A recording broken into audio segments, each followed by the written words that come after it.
Hey guys, Ali Duzette here, folding some laundry while we talk about the upcoming eclipse. Guys, the eclipse is tomorrow. Oh my goodness. And are things totally crazy for you already? Because things are crazy on the whole planet. Things are crazy right now. And I suspect that things are going to get a lot crazier before they get less crazy. And so, but we are going to have an okay time because we are prepared. We here on this channel are working together to make sure that our hearts and souls are in a good space for all of the changes that are going to be coming up. As you know, this eclipse portal between October 14th and October 28th is going to invite a lot of conflict, a lot of opportunities for people to establish some boundaries, to stand up for themselves.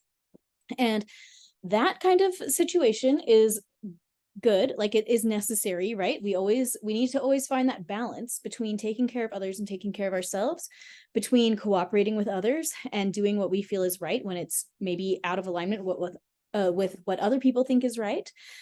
So we're going to have a lot of opportunities to face things like that over the next 2 weeks. We're going to see that on a personal level. We're going to see that on a global level. And it's pretty exciting. And also, you know, it can be a little tough. And so hopefully this will go well for all of us. And that is what we're working on right here. Today, I wanted to extra bring our attention to the fact that tomorrow's eclipse, which is happening tomorrow morning, it will be visible through large parts of America. I'm in Utah and I will be able to see it apparently. So that is very cool. We got to get our eclipse glasses from the library. But for everyone in the whole world, whether or not you can see this solar eclipse tomorrow, solar eclipses always function as a reset. They reset your sense of self, okay?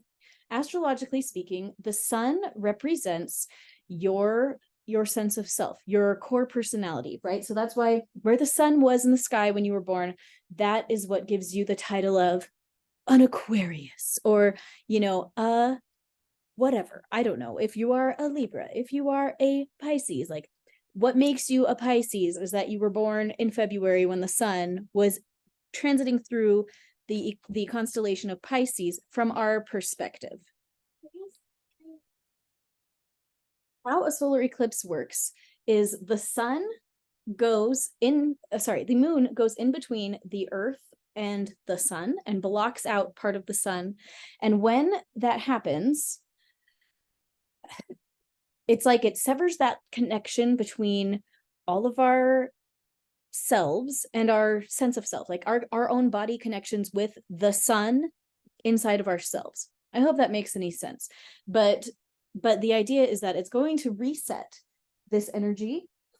And in Libra, which is where this eclipse is going to be happening tomorrow, it's going to be resetting everyone in the whole world, all of our energy around relationships, around what we're willing to put up with in relationships, what we're willing to put up with to keep the peace. We're going to find ourselves having to face where we've been indecisive in the past and decide if we want to continue being indecisive about it, or if we're finally ready to just say, no, I'm done, or yes, I'm all in. That's the theme of this eclipse portal. Where are you done? Where are you all in? I think we're all going to see different situations show up where we're going to have to really face those questions and those situations. We're going to see that on a personal level, and we're going to see it on a global level. We'll see it on a national level. We'll just see it in every aspect of reality. That is how eclipse portals work. Even again, if you have never noticed it before, that doesn't mean that it didn't happen. Eclipse portals happen a couple times a year every year. So you have lived through many of them.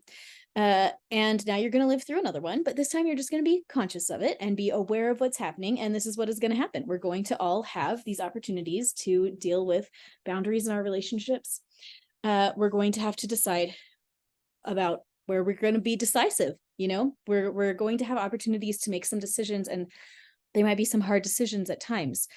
And that is just how eclipse portals go generally, but this exact one deals with decisions. It deals with decision making and that dichotomy between seeing both sides of the story and wanting to be very even-handed versus just committing all the way. And we are being called to commit all the way in whatever direction that we're being called to go. Everybody's life is really different. Now, if you run your own star chart and I'll put a link on how to do that below, where Libra and Aries are for you is going to be a big indicator on what is going to come up for this eclipse for you. So I don't know if you're interested in that, you can go run your chart. I can post a link to some of my favorite astrologers that can help you interpret it and figure out what exactly is up with this eclipse portal for you personally.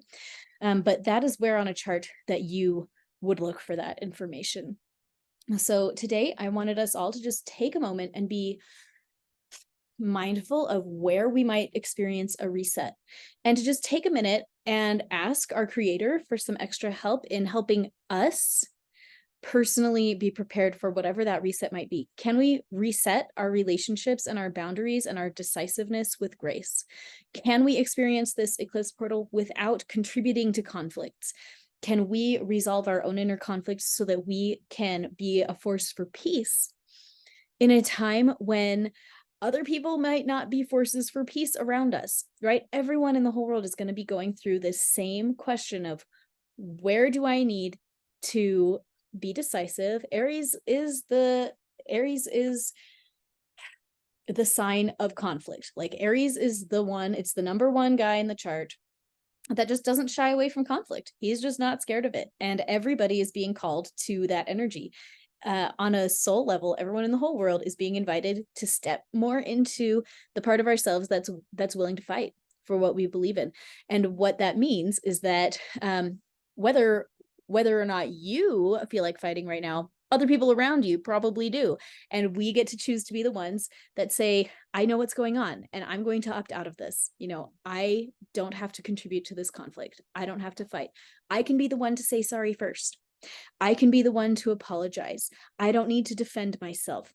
I don't need to contribute to, verbal conflict. I don't need to contribute to physical conflict. I choose out. We can be the peacemakers wherever we are.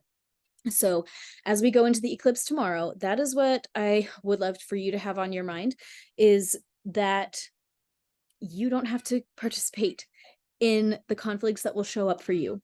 The conflicts that do show up for you are there for a reason, as a gift for you, so that you will be able to see more clearly within yourself what conflicts you have inside of your own self. What beliefs do you have that are in conflict? What desires do you have that are in conflict?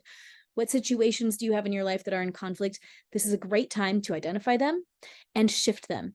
I feel like I can pretty much guarantee in 14 days, 15 days from now, you are going to see, you'll look back on today and be like, wow, a lot of stuff changed for me over the past 2 weeks. So there we go. Tomorrow's the eclipse. I'm excited for you. Either way, whether you get to see it or not, this is going to be good. We're going to have lots of opportunities for growth and we're going to like it. So come and hang out on Facebook, Intuitive Healing with Ali Duzette. I can't wait to get to know you better. And I will talk to you tomorrow for the eclipse. See you guys.